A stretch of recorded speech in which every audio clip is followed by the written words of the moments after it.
Hi, I'm Mike McBride, the curator and site administrator here at the Henry Whitfield State Museum in Guilford, Connecticut. The Whitfield House is Connecticut's oldest house, built in 1639. It's the oldest stone house in New England, and it's a National Historic Landmark. This is one of a series of videos that we're producing that we hope you enjoy, and you'll find on our webpage and our Facebook page. The addresses to those are posted on this video. And that's also where you should look if you want to contact us with topics and ideas for these videos. So we hope you'll sit back and enjoy this video from the Henry Whitfield State Museum. Today's video is about the Whitfield Spur off of the New England Trail.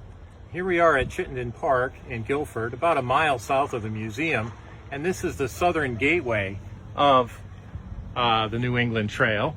It was opened up in 2014, and as you can see here at the Trailhead, we have a kiosk with both maps that show the trail going from right where we are all the way up to the northern border of Massachusetts, and then the local map showing the trail. And at the end of this video, we'll have the links listed for getting maps, and both on your digital device, and then of course you can pick up paper-based maps here at the kiosk. And here we are at the true beginning of the trail, right at Long Island Sound. There's a boardwalk and a nice bench, and you can look out at the West River and Guilford Harbor, and far off in the distance is through the salt marsh habitat is Faulkner's Island and Faulkner's Island Lighthouse, which will be the topic of a future video. So you can come right down to the water, stick your feet in. I'm not going to do that. I'm going to leave that excitement for you. And then you turn around, come down the boardwalk, and cross the field over to where the kiosk is. Now let's head off to the museum spur. Welcome back. So we fast forwarded a mile north, and we're here at the corner on the museum grounds, and this is where the spur begins, the Whitfield Spur of the New England Trail. You can see the museum up in the background there. To reach the beginning of the spur, you'll be coming north on New Whitfield Street. You'll turn onto Summer Street, which is in the distance with a nice picket fence, and then you'll come over to Old Whitfield Street on the corner of Stonehouse Lane. And speaking of stones, there's an interesting one here right at the corner. This is a U.S. Geological Survey stone from at least 1915, and in the distance the museum, as I mentioned. And so here you are now on the official spur.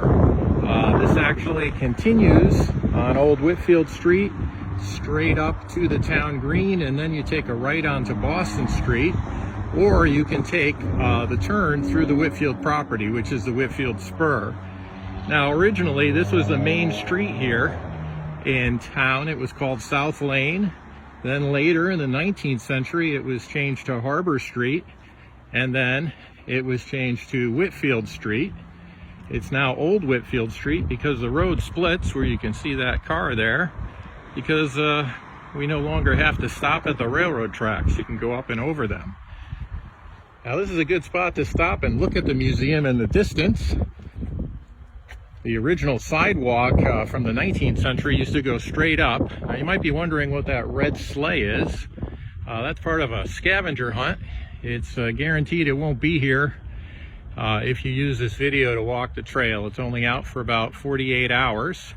But you can see the house, which again will be part of future videos, so we won't get hung up too much with that.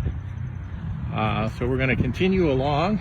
You can see the wonderful stone walls here, which are very typical New England, but these are actually from the museum phase of the history here, and they were put in the 1930s by the Works Progress Administration. Interestingly, the property never had stone walls until it became a museum.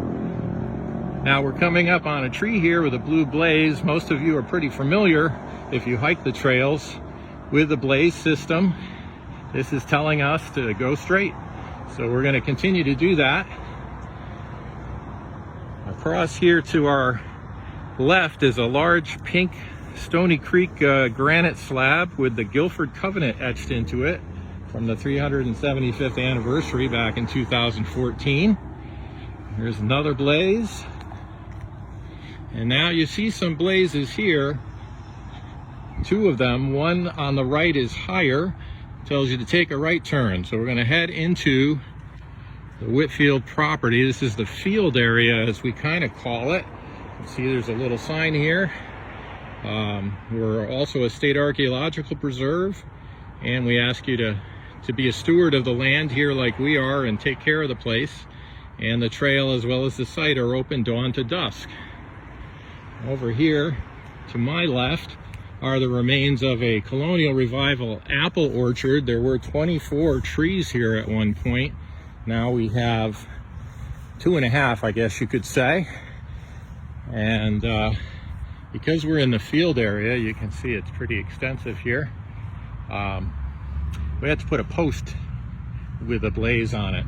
And in the distance you see a very large maple tree, and it has another blaze, and behind it is the Whitfield house. And many hikers will pause and take a look at the house. If they're beginning the trail, they generally are going to come back and see us because they want to keep going.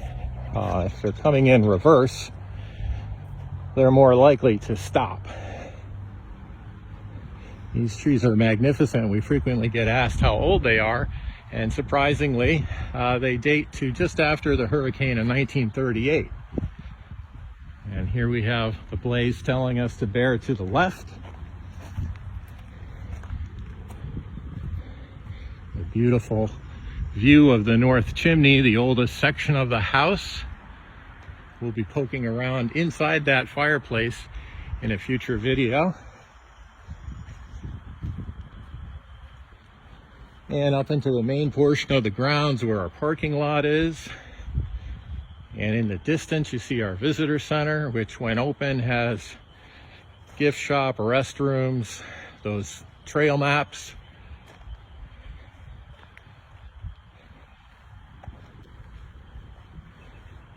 And to remind people of that, we've got not just a blaze up ahead, but we've got a full sign with some directions. The area we just walked through was mostly farmed areas. Now we're headed down into some what used to be fields where cattle were grazed, but due to the growth of wetlands in the 1950s and 60s, it's now wooded and filled with wetlands.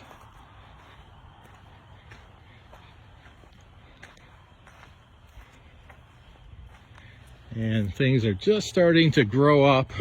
We did lose quite a number of trees over the last couple years, so we're hoping to do some cleaning and planting back here of native species. This particular spur was actually designed and created by an Eagle Scout as his project, Jesse Warner, back in 2014. And he worked with the Connecticut Forest and Park Association and the museum.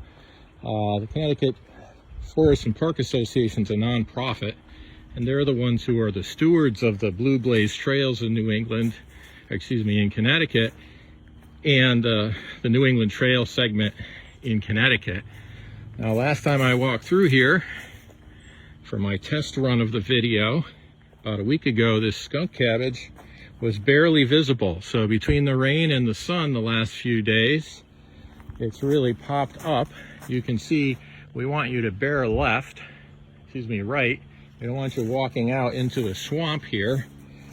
This big, what looks like a deck, is actually covering an 8-foot in diameter cut granite well, which could date back to the 1870s.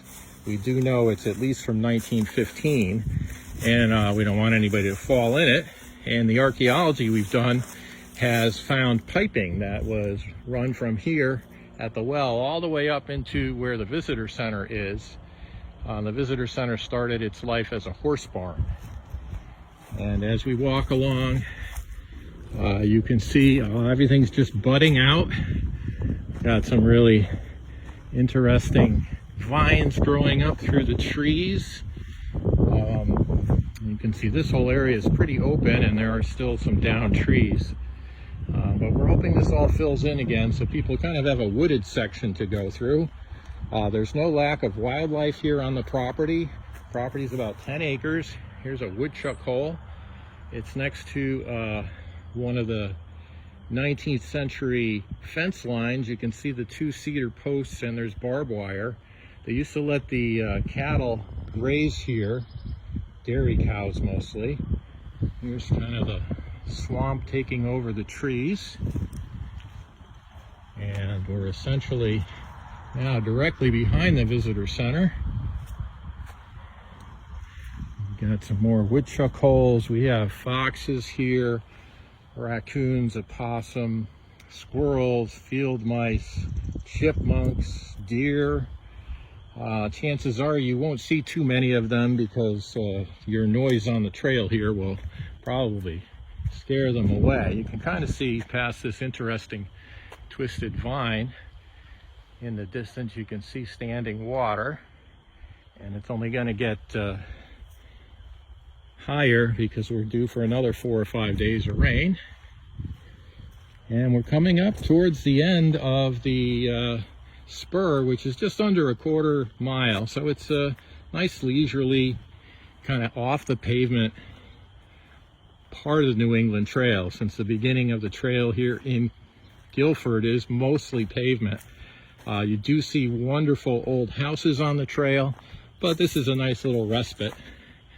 And we're coming up to Stonehouse Lane where our spur ends. And as you step through the gate here, you can see where these people are walking in the distance, the blaze that's in the distance, and that takes you down on Lover's Lane. And we turn and look back, we see the entrance of the museum, and behind us the trail. So we hope you've enjoyed this quick walk on Whitfield Spur of the New England Trail.